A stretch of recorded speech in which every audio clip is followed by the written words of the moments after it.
The boxing world is buzzing with a mix of excitement and dread as rumors of a potential showdown between Jake Paul and Anthony Joshua continue to gain traction. Leading the chorus of concern is none other than Joe Rogan, who has issued a stark warning to the YouTuber-turned-boxer. Rogan believes that Jake Paul is stepping into extremely dangerous territory by even considering a fight with a heavyweight of Joshua's caliber. He emphasized that Joshua is not just a former champion, but an Olympic gold medalist and one of the most powerful punchers of his generation. Joshua is going to try to make an example out of him for sure, Rogan stated, suggesting that the Brit would aim to silence the crossover boxing trend once and for all. Rogan pointed to Joshua's recent demolition of Francis Ngannou, a man known for his durability, as proof of the devastating power that awaits Jake Paul. For Rogan, the level difference is so immense that the fight could end not just in a loss, but in a brutal knockout that could alter the course of Jake's life. Wade Plemons, host of the Wade Concept podcast, echoed Rogan's sentiments, but with even more urgency. He cautioned that Jake is risking serious physical harm by facing Joshua. Plemons highlighted the massive disparity in size and weight, noting that Jake walks around at approximately 90 kilograms, while Joshua fights at a towering 111 kilograms. This isn't just a mismatch in skill. It's a mismatch in physics. Plemons argued that while Jake has improved as a boxer, stepping into the ring with a seasoned heavyweight who is still in his physical prime is a recipe for disaster. If Jake gets knocked out by AJ, his career, and maybe his life, could be over, Plemons warned. He questioned the logic behind such a move, asking why Jake would put his health on the line for a fight he has little chance of winning.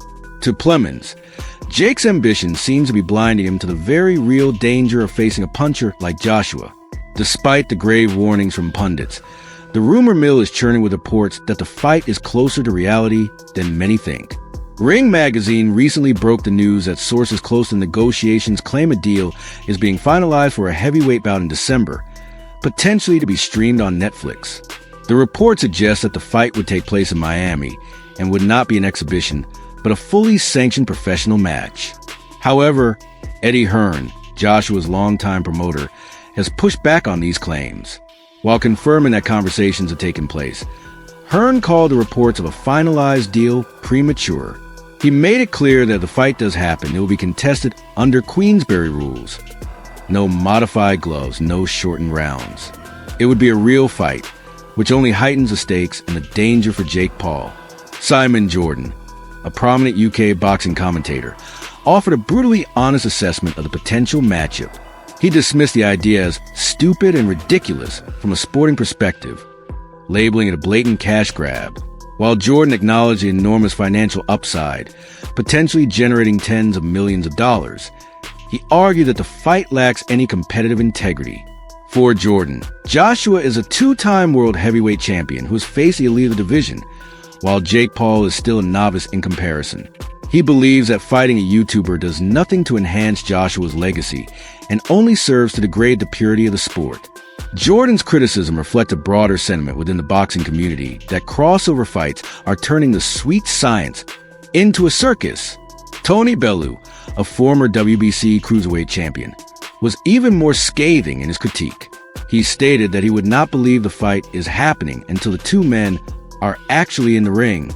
Bellew emphasized that boxing is a dangerous sport with rules designed to protect fighters from mismatches, and this fight flies in the face of those protections. He argued that size, experience, and power all heavily favor Joshua, and that sanctioning such a bout would be irresponsible.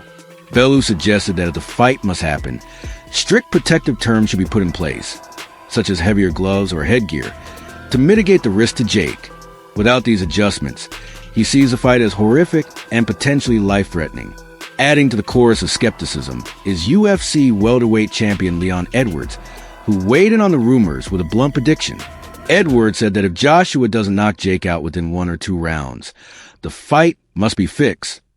His comment underscores the vast gap in perceived ability between the two fighters. For elite combat athletes like Edwards, the idea that Jake Paul could competitively box Anthony Joshua is laughable. The expectation is total dominance by Joshua, and anything less will be viewed with suspicion. On the other side of the negotiation table, Jake Paul's promoter, Narkisabay Darian, is trying to quell the fears. He argued that the size difference isn't as insurmountable as critics claim, stating, "Size-wise, we can get comfortable with it." Darian pointed to Jake's rapid improvement and Joshua's age as factors that could level the playing field. He also noted that Jake has experience fighting at heavyweight, referencing his recent bout with Mike Tyson. However, this defense has done little to sway the boxing purists who see a vast difference between fighting a 58-year-old Tyson and a 34-year-old Joshua who is still actively competing at the world level. The contrast between Joshua's last opponent, Francis Ngannou, and Jake Paul is stark. Ngannou, a former UFC heavyweight champion, was widely considered the most dangerous puncher in MMA history. Yet, Joshua dismantled him in 2 rounds, showcasing his superior boxing IQ and power. Jake Paul, while impressive in his own right, does not possess Ngannou's physical attributes or combat experience. The fact that Joshua treated a legitimate threat like Ngannou so ruthlessly is what has many fearing for Jake's safety. If Joshua approaches Jake with the same intent, the outcome could be devastating. Despite the concerns, the allure of the spectacle is undeniable. A fight between Anthony Joshua and Jake Paul would likely be one of the most watched events in boxing history, drawing in casual fans, social media followers, and combat sports diehards alike. The financial incentives are massive for everyone involved, which is why talks are progressing despite the obvious mismatch. But as the date draws closer, the question remains, is the money worth the risk? For Jake Paul, it's the ultimate gamble, a chance to shock the world or face a humiliating and potentially dangerous defeat. For Anthony Joshua, it's a high-reward, low-risk payday, but one that comes with the criticism of engaging in a freak show. As negotiations continue, the boxing world watches with bated breath. Will the fight be finalized? Will the terms be adjusted to protect Jake? Or will we witness a sanctioned mismatch that could have lasting consequences for the sport? One thing is certain. If Anthony Joshua and Jake Paul step into the ring, it will be a moment that no one will want missed, for better or for worse. Stay tuned as this story develops.